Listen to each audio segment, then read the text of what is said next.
September 11th, where was I? I was teaching here. At that point, I was still a very young teacher.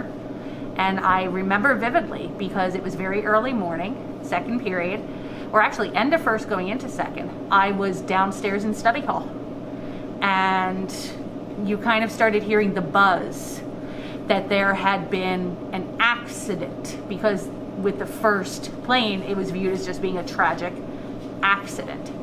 And then as everything developed and more came out, I remember coming up here to my classroom, teaching the next class and just kind of keeping things going, because at that point, everything was just starting to be pieced together.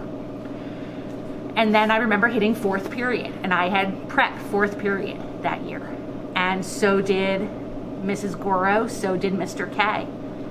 And we were all standing across the hall in Mr. K's room, watching the TV and realizing that this was not just a simple, tragic accident.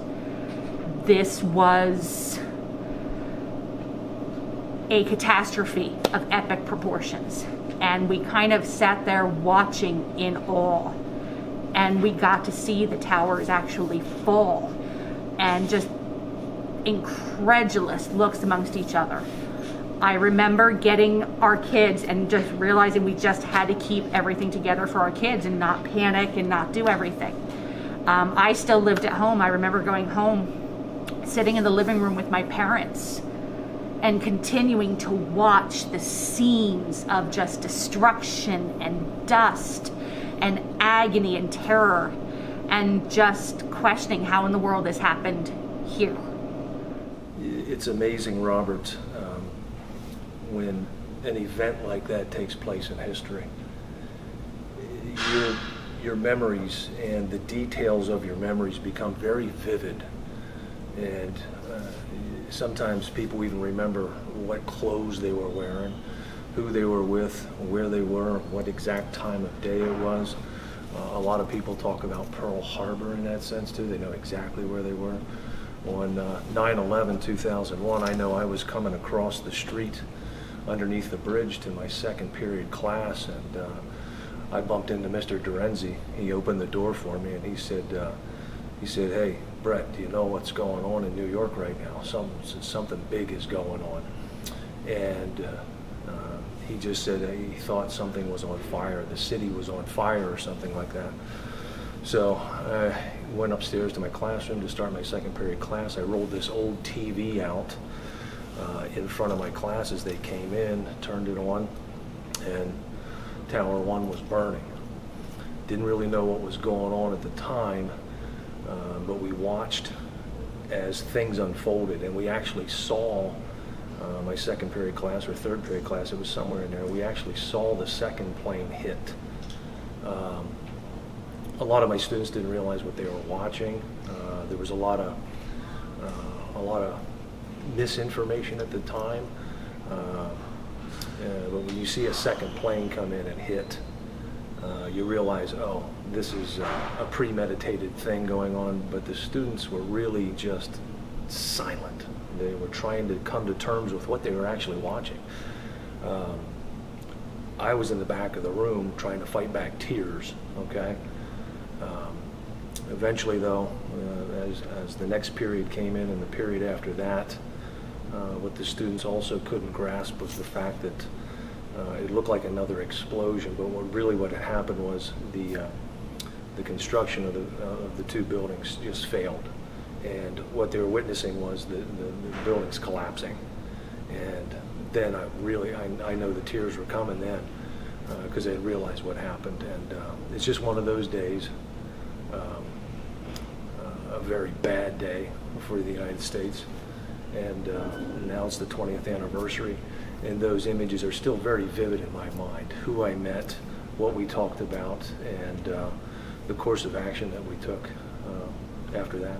I was actually at a meeting at the Children's Home of Easton, and one of the workers of the Children's Home came running into the meeting and told us what happened, and one of the other people in the meeting actually had a husband that was in the World Trade Center, so she immediately began crying, and she ran out of the room, and it was a memory that I'll never forget.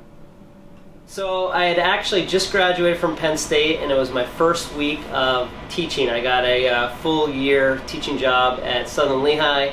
I was in study hall, and your first week of teaching, you're kind of nervous, and it's your first time doing this. And the one teacher came into study hall I was in and said there had been an attack. It didn't really register with me because I was so worried about school and teaching and where everybody was sitting. And it wasn't until after class that I went into the faculty room, because everybody didn't have cell phones back then and TVs everywhere. And I went in, I was like, wow, that's the first time it actually hit you that this is something major.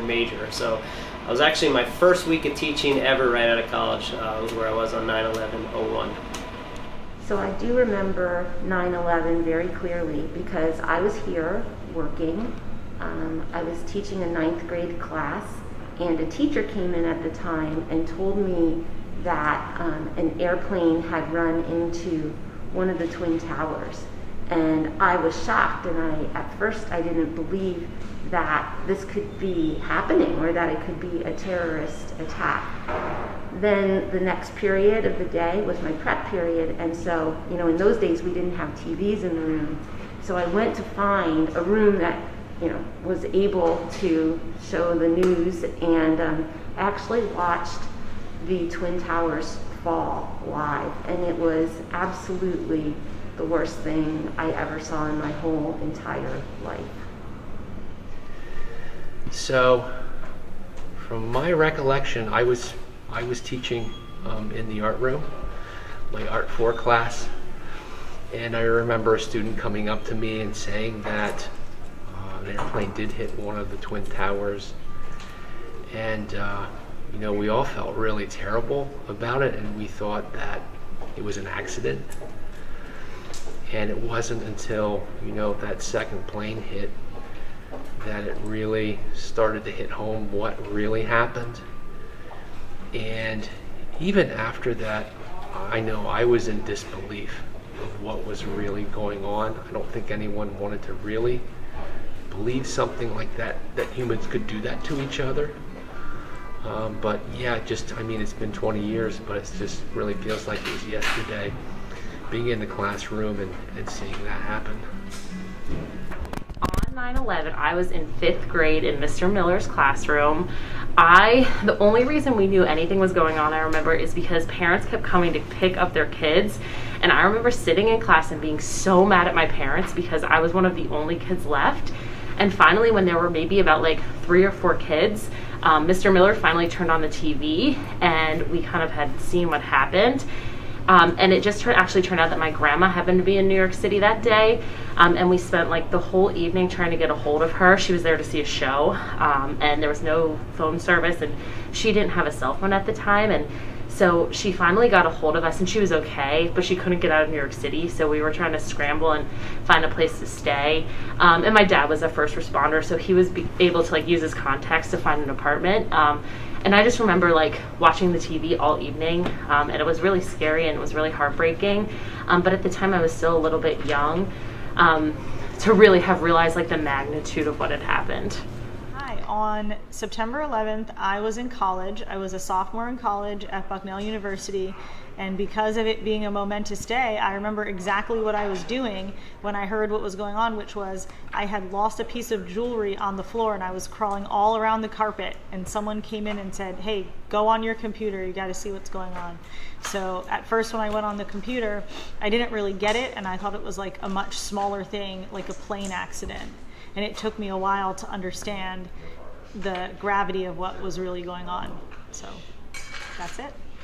So on 9/11, I was actually teaching an Algebra 1 class in Norfolk, Virginia. Someone came into the classroom and said, "Turn your TV on," and we looked at the news. That's how we found out about 9/11.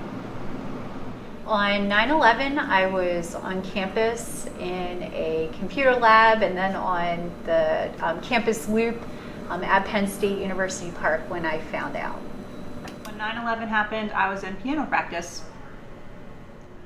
On 9/11/2001, I was I first found out about it. I was in my car listening to New York radio, and I stopped in at the Northampton Community College and saw the second plane hit the building live on television. I spent the rest of the day home trying to convince my neighbor not to take their money out of the bank and watching television and in shock with everyone else. On 9/11, I remember that morning taking my sons to daycare. And when I got to daycare, I overheard some of the other moms talking about what had happened at the World Trade Center, about an airplane flying into one of the World Trade Centers. And immediately it caught my ear because my husband was an airline pilot at that time, and I knew he was flying a trip. And I didn't know where he was and if that might have been him. So frantically, I went home, turned on the news, and saw that it was not his flight, but I was very relieved. But my brother-in-law also was a pilot for American Airlines, so I was concerned about him as well. So I was at daycare, came home, and spent the rest of my day watching the events unfold, watching the Twin Towers actually fall on the news, and remembering thinking to myself, this really isn't happening. This has to be a movie. But in reality, it really did. But as it turned out, my husband ended up in Phoenix and was grounded there for about a week until they allowed the flights to go back again, and my brother-in-law was okay as well. On 9/11, I was in 4th grade. My teacher's name was Mr. Lazinski, and it was snack time. And the teacher down the hall came in through the door and said, turn on the television. So he turned on the TV, and we had access to news stations. So I remember seeing like the news report. I remember seeing a building that had smoke coming out of it. And then like all that day, a lot of my friends' parents came and picked them up. And of course my mother left me at school. But that's pretty much what I understood about 9/11, like when it was going on. And then when I got home, I learned all of it. On 9/11, I was in Williams Township Elementary School in Mrs. Perry's 4th grade classroom. On 9/11, I was in 6th grade. I was home from school that day for a dentist appointment, and I watched everything happen live on TV. On 9/11, I was teaching in Jim Thorpe High School. I can still remember the students that were in my room. I remember the exact class I was teaching, and the hardest part for me was knowing that most of those students had parents that worked in the city, and our job was to try and find out if their parents were okay, and they had parents to go home to. At 9/11, I was at Lehigh University in grad school. I'd gone over to campus for class in the morning, and I'll still remember it as lots of blue sky, and then when I learned it was the World Trade Center, and I had a lot of friends who worked in that area in New York City, so I remember trying to get in touch with them as fast as I could. On 9/11, I was student teaching at William Allen High School. At the end of the day, I was supposed to have class at Cedar Crest College, and I drove to Cedar Crest, and it was completely closed, and I had no idea that my class had been canceled. And I drove home and learned all about what had happened during the day.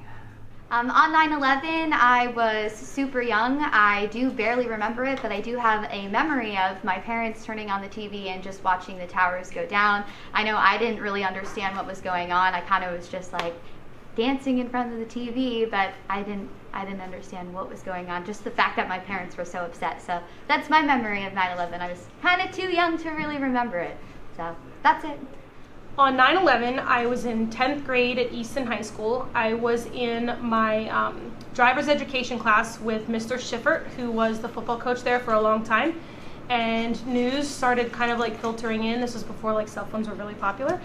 So a few kids who had cell phones, they were kind of like getting some messages from their parents. And Mr. Schiffert turned on the TV, and for the rest of the day, the teachers had the TVs on, and we just did not talk. And I remember I went home, and my parents were crying, and we then actually started a few days later when the newspaper came out with all of the faces of all of the first responders who perished in the towers crashing. We then started to sketch their portraits. And on the 6-month anniversary of 9/11, we had police escorts into the city to deliver those portraits to the families of the fallen firefighters. And my man's name was Lieutenant Paul Mitchell. On September 11th, I was in geometry class at high school. On 9/11, I was on my way to the Poconos for a vacation. On September 11th, I was at home. It was the first week of kindergarten class 2001, and my class was in the PM session. So I was with my mom at home. We were watching the news like everyone was at that time. And I do remember going into school that day, and our kindergarten teacher, Miss Gondak, sat down with us, and we did have a little bit of a discussion about the events that had unfolded on that tragic day. On 9/11, I was in 8th grade in Dr. Kaminsky's health class. On 9/11, I was interning as a guidance counselor at Easton Area High School right down the road. On 9/11, my daughter was 3 months old, and I was going for my very first pedicure. On my way home is when the first plane hit the towers. On 9/11, I was working. We were watching the news and watching the planes crash into the buildings. On 9/11, I was just coming off of night shift. I was talking to my sister-in-law on the phone, and then I hung up, and she called me right back to say, we're at war. And I was like, Bernadette, be quiet. And she said, no, go put it on the television. And I did, and so I think at that point, that was when the first tower went down, and I saw that happen, and then of course watched the rest of it until I finally went to bed. And then I went to work that night, and of course that was the talk of everything that night shift. Yeah. On 9/11, I was in 7th grade at Palisades Middle School. It was a scary time. All the teachers were leaving the TVs off because they didn't want to scare us, but it was definitely a memorable day, and it was a sad day. On 9/11, I was teaching here at the high school. I was teaching French and ESL. And it was my first year here. Yeah, on 9/11, I had just started my first job after college, and when we got the news about the planes hitting the towers, we all immediately stopped working and just started watching the footage on television. On 9/11, I was teaching an English class in New Jersey, and I had a student whose sister was in the Twin Towers when the plane hit. Her sister ended up being okay, but obviously I was teaching only about 45 minutes outside of the city, and so a lot of my students were in panic because they had relatives who worked in the city, so it was a really difficult day for all of us. On 9/11, I was in this classroom. I don't know how many years that is now, but we were sitting in class and working and looked up, and all of a sudden saw the first plane crash into the building, and we really didn't think much of it until then. A little bit while later, we started to get some emails saying that this wasn't just an accident. So that's how it started, and watched the news probably for the next couple of days trying to figure out what's going on. I remember on 9/11, I was taking classes at Bucks County Community College, and I was going for an early morning class. I believe it was responding to emergencies. It was like I would get my CPR certification in that class. And I was trying to find some music on the radios. I was pulling in, and the news was on, and I heard something briefly about a plane crashing into a building, and I was late for class, so I got out of the car, went up. We didn't have cell phones then, so it wasn't like anybody knew really what was going on. All of a sudden, the professor bursts in the door. He goes, "Something terrible happened in New York City. Class is canceled. Go home." And that's when we knew it was really serious. So I just kind of wandered up to the library at the school, didn't have anything to do, and up there they had a big screen and they had a big projector. And when I got up there, I saw the two buildings on fire, and about 15 minutes later, that's when they fell down. And that was a pretty horrible thing to watch. On 9/11, I was in 2nd grade, and I grew up in New Jersey, so we were actually sent home from school, and I walked into the house, and I remember seeing the Twin Towers falling down on the television screen, and then the next day we came back to school. We had a moment of silence for all the survivors and all the people that were lost. So on 9/11, I was in my 8th grade science class in New York City. My teachers did not speak Spanish, and the only station at the time that was working was the Spanish station, and I had to translate for my teachers. As I'm translating, I see smoke coming from the window, and I'm trying to figure out myself as a 14-year-old what is going on in the world. My mom had to cross over from Manhattan to the Bronx in order to pick me up from school. Bridges were shut down immediately. No one can come in, no one can come out. My aunt had to sleep on the highway in her car, and my uncle missed his train that morning, and he worked a block or two away from the Twin Towers at the time, and he missed it, so he wasn't in the middle, the epicenter of what happened. So that was my story. I was there. On 9/11, I was in 6th grade. And while all of my 6th grade classmates were at the intermediate school, basically, watching it on TV, I was in the gifted program sitting in an elementary school classroom where they didn't tell us till 3 in the afternoon. And then it was kind of like an intense talk we had to have. On 9/11, I was in my 5th grade class, ready to go to recess. And I remember hearing the news.